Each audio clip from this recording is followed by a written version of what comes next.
So moving on now, stick with Netflix for a bit. Let's talk about the devil all the time. And well, Right. Ricardo, if you don't mind, I want you to do the synopsis of this, right? So what Sure. I will say right now is that it is based off of a novel of the same name by a guy called Right. Donald E. Pollock, Right. who Yes. I learned at the very end of the show does the narration through this. Yeah. I'm gonna talk about the Yeah. narration. Apparently, he's in it. I don't know. I Yeah, don't know he was the author, but I knew it was a book, and then I just look it up and like, oh shit, it's the same guy. Okay, let's see. yeah. I'm gonna talk about that narration when I get to my thoughts on it, right? But I was aware of when well of the movie's existence when it was coming out, mainly because of the cast that they had, right? I Right. stayed Yeah. away from the trailer 'cause I didn't want, like, I was curious, but I didn't want the trailer to spoil it for me. So Right. when I saw Tom Holland was in this, Bill Right. Skarsgård, Sebastian Stan, Robert Pattinson, so yeah, we Yeah. get the Yeah. Winter Yeah. Yeah. Soldier, Batman, and Spider-Man in the same movie. I'm Right. like, Yeah. okay, whoa. Yeah. We get. Yeah, that is a really good cast. Is a lot of good character actors in this too. Yes, yes, yes. So yeah, again, Even this guy, we Jason have Clark, Jason who Clark, right? I hated in Serenity, and he well, slight spoiler, he kind of plays kind of the same character. I don't know what it is about him. Like, he just always have the same sort of He was accent. such. Listen, he was such scum in this. It was unbelievable, Jordan. Boy, God damn. All right, so yeah, yeah. But what is the show about? right. So it's basically about, well, it is occurring in events of, well, it's West Virginia and Ohio, and it's about a family that just kind of built from. It's just like a set of events. So basically, I forget Bill Skarsgård's character, but he came from World War II. He was traumatized by an event, him having to do something and see something, and that affected his thinking. He kind of, well, it's implied there's some kind of PTSD. It affects his thinking and whatnot, how he frames the world, how he deals with violence, and what he teaches his son. And then something horrible happens to his wife, who he meets, who he had the child with, and then it really goes downhill from here, in terms of violence. And then the story follows the son, right? This Yes, who play who's by Tom played Holland. by Tom Holland. It's just about not so much cycles of violence, but just like the unfortunate nature of how to handle, justice and the world, and what's going on. And it's just all of these confluences of characters and events that coming together to form this basically a series of unfortunate events. Right, very Yeah, unfortunate. I love how I love that term that you use here. Of course, Right, the movie, right? Reference to the movie. But right. you forgot one other character, another major character, really. Robert Pattinson's character. 'Cause No, no, he played. that Okay, coming later. I'm gonna that coming later. So I ain't really saying what we're going to. We're just gonna talk about that now. But it's okay, just a okay, series okay. of unfortunate, and things just go from there, right? Mhm, Tom Holland's character looking out for his grandmother and his sister, well, stepsister, not mhm. biological sister, but they explain why. And yeah, it's just terrible people. A big dimension in the storyline that comes up a lot is, well, religiosity and religion, Yes. and how characters, well, effectively interpret the will of God, and how that works out. Yeah, And yeah, that is the root of like most of the bullshit, right? Like, yeah, wow. I don't. Here's the thing. I don't get the sense that at face value that it's not the movie doesn't feel particularly anti-religious, because no one like says anything, but it's clearly implied like that's what's going on. Like, all of the shitty people are, driving of religion, and the victims are religious people, and it just kind of yeah. caught up in all of that, and it manifests in all kind of different ways. Jason's Clark manifestation of it is so disgusting and sick. can't Boy, believe I can't believe that there are people like that out there, Dread. I This know, and this as you talk about him for a sec, right? yeah, Well, I don't want to say what he does as yet, but I right. was trying to remember if there was ever any like real life case or a film based on Possible, that right. involved what he was doing. It Yeah, feels so familiar now. a lot of people like that. I don't know, slight spoiler if I want to say this, but people like that tend to be lined up with religiosity in their own way, or at least have no problem easily using religion, to justify their behavior. Okay, When okay. when you see them, that's well. Sorry to cut you there, when, but what was kind of yeah, interesting with that though, because there's a moment where the narrator kind of there's a moment basically which kind of shows that like how he relates what he's doing to religion. And at first I thought it Right. was a little shoehorn, like we had to say, oh well, this guy also is affected Right. by religion too. But as it kind of mentioned here, it's like, oh Right. okay, so that's kind of part of the Right. the thing. Okay. Right. So basically, it's very Coen Brothers, right? It feels like a Coen Brothers Oh, film, in my it opinion. is. It is. Yeah. Yeah. At least I got the vibe. That's the vibe I got from it. So I Yeah. didn't. Very, very, I don't very Fargo. You know, Yes, as a yes. Fargo You film know, is. this this isolated area is West Virginia and is Ohio. I forget the tongue in West Virginia they were in, but I keep remembering Mead, Ohio. That's It's a where he wanted to go real now. town actually. It's called Yeah, no, it's Nuckus. real place. Yeah, it's a real place. Yeah. Yeah. Yeah. Right. And yeah, it's just about that. It's just all of this character work and all these characters just coming together and then all these shitty things happening. And right, so virtually everybody, probably with the exception of Tom Holland, is a scumbag, right? Um, Yeah. And some of the women, well, all right, sorry, right. Well, the characters. characters who survive. Right? Yes. Let's say to see that. Yeah. Yeah. Yeah, no, it was really like shockingly dark. I didn't know the show would get this dark. Because it was going normal, and then we see Bill Skarsgård's character do something, and Yeah, boy. I know you involve talk about. yes, right. I was like, wait, that's what it's going Wow. way, and then it keep like spiraling there.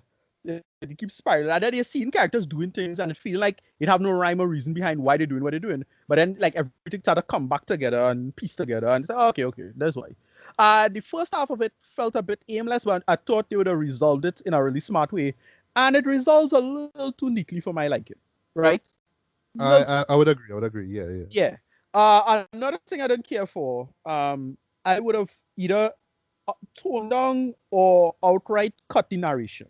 I felt the narration was just kind of telling me too much, and I That's felt part of what I want to talk about with right. my Yeah, view in the narration.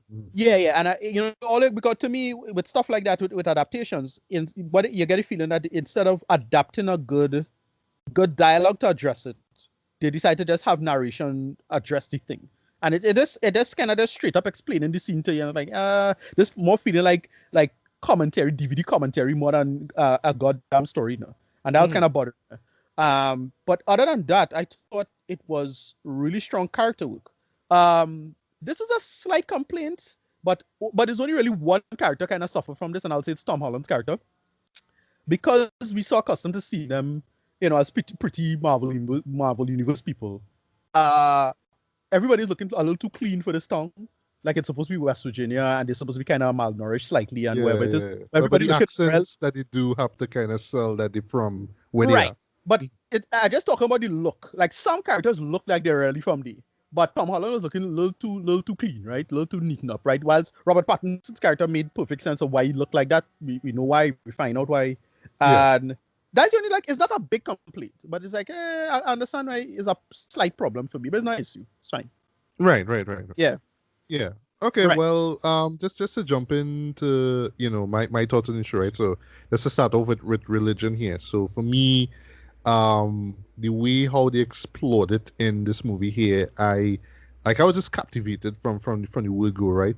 Right. But I know for some people they might just kind of watch this and be like, okay, this is some sort of anti-religious film, and Right. I don't exactly believe so. Like it is I kind didn't. of, but it's not exactly. But No, how it's very understated. yeah, but how Right. I see it though, like it's really like if you look at the setting itself, and I mean the sort of 1950s setting, right? And they even go Right. back a little bit in the late 40s. Well, I should Right. say Yeah. during World War II, right? Right. It moves Yeah, from World War II, and then it where the story ends up is something close to in the mid 60s because they mentioned right. Vietnam. Yeah. That's Yeah. right. That's right. Yeah, Right. yeah. So how I see it was just this criticism basically of Americana at that time now, Right. but really Right. about how religion kind of tried to keep everything so tight knit now, you know what I mean? And that's why I love the references to war, right? So it begins with Tom Holland's dad, played by Bill Skarsgård, Yeah. being involved in World War II, right? Right. And it's the sort of contrast now because in some sort of backwoods town or whatnot, you could go to church and hear some guy, you know what I mean, talking this hallelujah kind of way now, you know what I mean, and make you feel, yes, you know what I mean, if you follow the word of God, everything is gonna be good and you're gonna have such a Yeah. great life, right? Except when the life and the future of your country is at risk now. Like it's all fun and games Right. until you end up in the war. You know what I mean? When you end up Right. with a gun in your hand and whatnot. And that's why I love the way how they show that with Bill Skarsgård's character. Like Right. just him being in the And then war and and then we'd what he meet. saw and Right. just how that in itself. And well, I would say what he sees is very, very, very symbolic of what Right. goes on in the show, but Right. it's how it affects him though, just slowly and surely, just like wow, Yeah. jeez. And then in terms of right, and then in terms of like religiosity, we get to meet the real Spider-Man, right? Um, Yeah. What was it? It was funny, but at the same yeah, time it was just so messed up, Jen. and that had me, oh my god, that had me cracking up, Dread. I And was he like, was talking through it too. yeah, I boy. mean, But it makes sense because like it are real people like that. In relatively modern history, there's an evangelical person that said he don't have to worry about snakes, and he get by from a I snake. think I know you're talking about. Yeah, yeah, it have people like You that, see and like a that's not couple of videos of that, right? I believe, exactly, yeah, and it not new. This something that exists a long time ago for like going on, for the better part of like 150 years, right? So yeah. it's not like that's not unusual. It's people who do that shit all the time. But that man You was know, as you say that, sorry to cut you. I remember yeah, Borat, go ahead. right? Actually made fun of that. Right. Yeah, Joe. Of a particular preacher who was handling snakes, I think it was, or some kind of thing like Yeah, that. yeah, no, that was just so bizarre, but they make it work because I was like what he do. Yeah, And that so messed up what they do with him. And then what happened to him, like so messed up too. So like, geez, boy, it it's just this was like, yeah, real like just what he does is yeah, like, what? But yeah, if I have one gripe, though, and trying to be spoiler free here, I felt like his character arc just kind of stops at a particular point. well, Like I was going in thinking, okay, this is gonna be like a Pulp Fiction. So or I should say, no, not so much Pulp Fiction, but more like well, a show that was inspired by Pulp Fiction for better or for worse, Snatch, right? Or I should right, say, Guy Ritchie's early work where you see characters kind of come into the show, come out as like four different arcs going on, but they'll kind of bounce each other in random situations. So I kind right. of went like, okay, this is where they're going at. So I felt like I thought I would have seen this guy, this preacher, show up somewhere else in the second half, and it's like, nope. Sorry, in the second half of the film, it's like, nope, he's just Yeah, done. they don't, Story they don't, done. yeah, they don't address it. Yeah, they don't address it. Yeah, but it just kind of stops abruptly to like, Yeah, I was curious to find one, out like okay, what happened to him now. yeah, yeah. That I don't really understand because they had right. You're talking about the guy Sebastian Stan killed, right? Yeah, yeah, yeah. No, Right. Yeah. Then okay. So there was that preacher. There was the I think it was his brother, right? Yeah, the right, brother that was helping him out or something like that, right? The right, show kind of stops following the preacher and then follows the brother, and then something happens to him. You don't want to see what happens there. right, And in my head, I was just like, okay, so what about the preacher guy who do all these dastardly right, deeds before? Like he's not gonna get right. any come up onto nothing. It's just like, nope, just move on to somebody else. So that's like one gripe Yeah, that I yeah. had with. I understand where you're coming from because yeah. As I say, well, I'm gonna give him a rating and you could Yeah, just yeah, think. So yeah, fine. Give it. I think I liked it a lot. Good character stuff. I find the plot was a little aimless and it didn't wrap up. It wrapped up a little too conveniently, but it didn't address everything. It's one of those things that didn't translate particularly well from book to movie. And then I'll think the narration really hampered it, if anything. But that's it. You know, 7 out of 10. I dug it for what it was. Really, really surprisingly dark material. It was shockingly dark. I didn't expect it to be this dark. But yeah, it worked. It worked for me.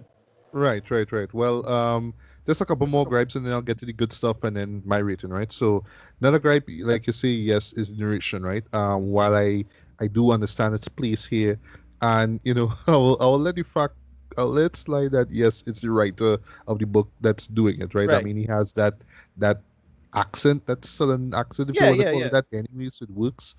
And I was getting like a sort of a Coen Brothers vibe from it anyway, so I was like, all right, I Right. was digging it.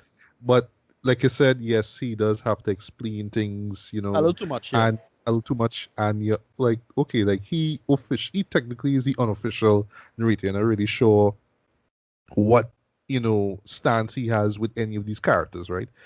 We've seen it work before in like classic films over the years, right? But in his case, it was just like, okay, he's the observer, all right, but still, it's like he's kind of telling us things that we've seen. So, what's the point then? You know what I mean? Like, you're just kind of criticizing these folks. Just like Right. it's like, look at this guy. Look at what he's doing, man. It always feels like that. The instead of, oh well, this is what was really going on, and this is what we wouldn't have known of. You know what I mean? If this guy didn't see it, right? So, Right. yeah, the narration is kind of hit or miss for me.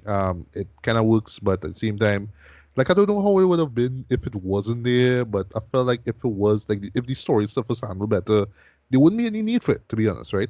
Yeah. Um, and as far as the story goes, I really did dig the way how it was told.